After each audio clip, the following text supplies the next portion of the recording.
Assalamualaikum warahmatullahi wabarakatuh. Sebelum melaksanakan pengawasan ujian CBT, maka pengawas perlu melakukan hal-hal berikut. Yang pertama adalah login dulu di dalam ruang pengawas sebelum masuk ke dalam kelas siswa atau sebelum masuk ke dalam ruang ujian, agar nanti ketika siswa membutuhkan bantuan pengawas, kita tidak lagi harus bingung membuka menu yang mana. Berbeda dengan menu yang ada di siswa, menu pengawas tidak ada pembatasan apapun, kecuali memang halamannya tertutup, dan itu membutuhkan kita harus mengakses ulang. Yang pertama kita lakukan adalah login dulu ke dalam halaman aplikasi. Kita gunakan Google Chrome saja, tidak mesti menggunakan Exambro atau Exam Browser seperti yang digunakan oleh siswa. Kita buka dengan menggunakan Google Lens. Ini login pengawas.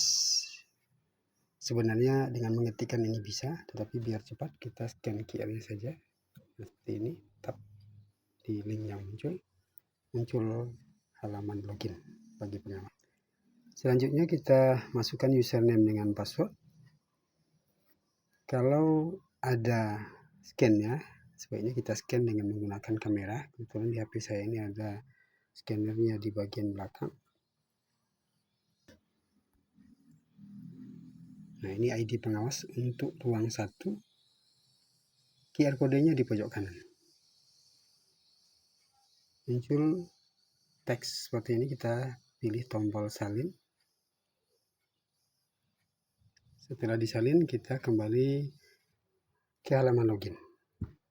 Kemudian kita tempelkan yang sudah tercopy melalui scanner tadi. Selanjutnya, password kita masukkan dengan cara diketikkan. Pastikan passwordnya tidak salah ketik. Ini untuk menampilkan password yang sudah kita ketik. Selanjutnya login. Sudah sampai pada menu pengawas. Pada menu pengawas ini kita bisa melihat bahwa total peserta dalam ruang ini ada sebanyak 26. Belum ada yang login, belum ada yang mengirimkan jawaban. Yang mengirimkan jawaban ini tentunya setelah login dan membuka ujian. Ada satu orang di kelas itu yang statusnya terblokir atau tidak boleh ikut ujian. Nah, yang terblokir ini nanti harus dibukakan blokirnya oleh admin, baru siswa ini boleh ikut ujian kembali. Kita akan mulai satu persatu. Buka menu yang sebelah kiri dengan cara menekan tanda yang di pojok kiri atas ini. Ada beberapa menu, diantaranya dashboard, daftar peserta, status tes, dan seterusnya. Yang butuh kita lakukan sebagai pengawas, yang pertama sekali adalah melihat status tes. Di sini kita melihat ada kode token. Token inilah yang nanti harus kita bagikan kepada siswa agar bisa login ke mata ujian. Bapak dan Ibu bisa nanti menonton video tutorial yang juga dibagikan ke siswa sebagai pedoman untuk melihat di bagian mana siswa itu memasukkan token. Selanjutnya, menu yang lain adalah menu reset login peserta. Ini sering terjadi, harus kita lakukan reset ketika siswa itu mengalami masalah dengan jaringan, tidak bisa melanjutkan ujian, tetapi sebelumnya dia tidak logout. Karena itu butuh di reset oleh pengawas supaya siswa kembali login. Jadi reset login peserta ini hanya bagi siswa yang harus login ulang agar bisa melanjutkan ujian. Setelah login, dia harus kembali memasukkan token yang kita dapatkan dari menu status tes. Token ini akan berubah secara periodik dan diatur oleh sistem. Menu selanjutnya adalah Bro Exam App. Ini adalah kode unlock, kode yang akan menjadi pembuka kunci bagi siswa yang mencoba membuka halaman lain. Jadi pada saat ujian, ketika dia membuka halaman lain, halaman ujiannya akan terkunci. Dan pembuka kuncinya itu adalah kode yang ini. Itu ada dalam menu Pro Exam Unlock Kode. Selama tidak ada tertutup halaman ujian di aplikasi siswa, di halaman ujian siswa, maka ujiannya tidak akan terkunci. Tapi kalau sempat sampai terkunci karena misalnya rotasi otomatis aktif dari tampilan tegak lurus kemudian menjadi tampilan yang mendatar, itu kadang-kadang terkunci. Dan yang pasti terkunci adalah kalau sempat siswa membuka halaman lain atau dia menutup aplikasi lalu kemudian membukanya lagi, itu akan menyebabkan ini terkunci.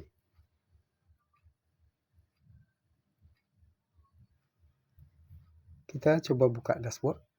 Di sini belum ada siswa yang aktif.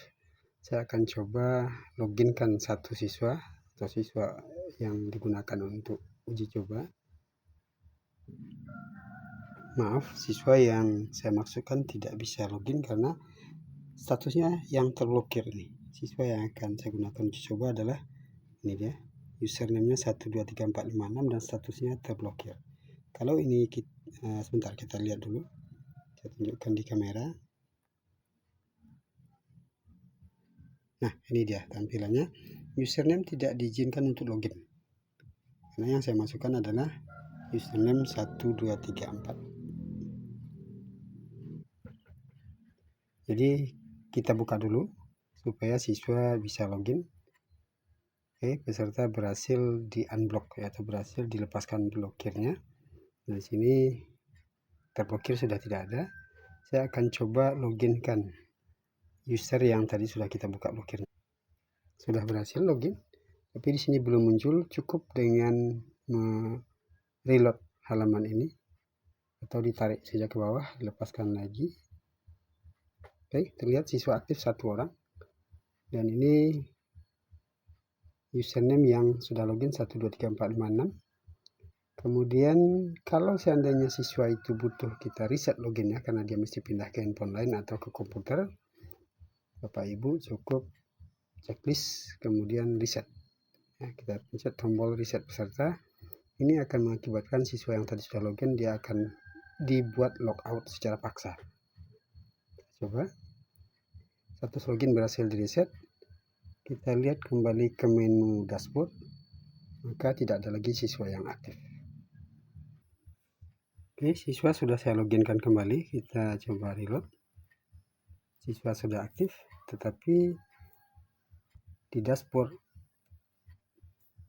siswa yang belum submit belum ada yang tertulis karena belum mengerjakan ujian. Jadi supaya siswa bisa melakukan ujian, siswa harus punya kode token, dan ini mohon dibagikan oleh Bapak Ibu pengawas pada awal-awal ujian. Setelah token dimasukkan, kita lihat lagi di menu dashboard. Kita bisa lihat di menu dashboard, siswa yang aktif 1 orang sedang mengerjakan 1 orang. Artinya dia belum mengirimkan jawaban. Selanjutnya lagi, ketika siswa butuh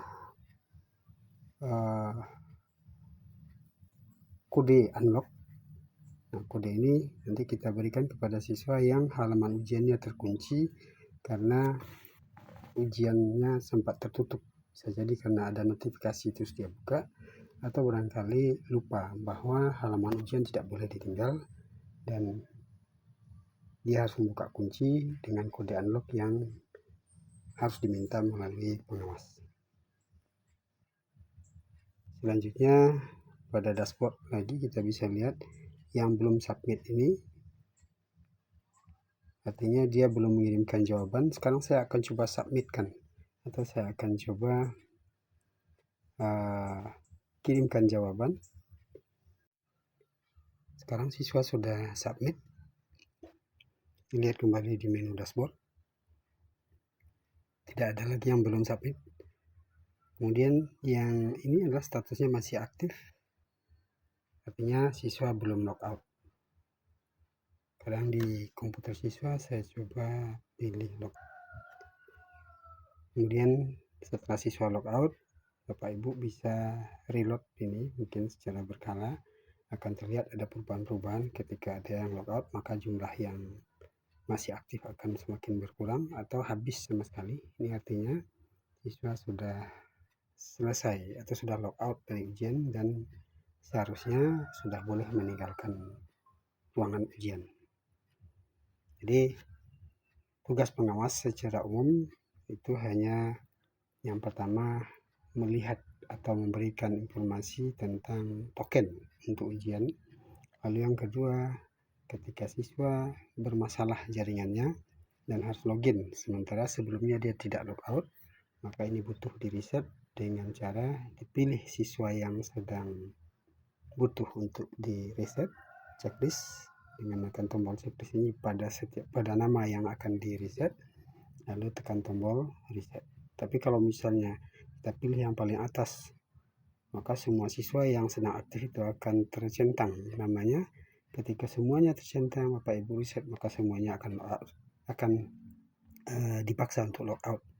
Karena itu mohon berhati-hati dalam memilih reset peserta.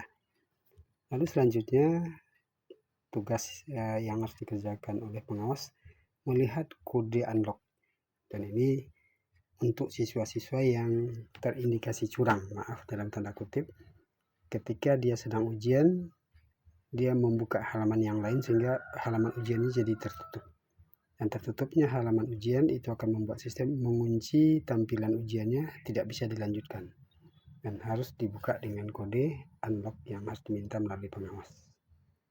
Jadi demikian kira-kira tugas kita sebagai pengawas di dalam ruang ujian, dan mudah-mudahan semuanya berjalan lancar sesuai dengan yang kita inginkan. Semoga kedepannya kita bisa jadikan acuan untuk perbaikan-perbaikan di masa yang akan datang. Semoga bermanfaat.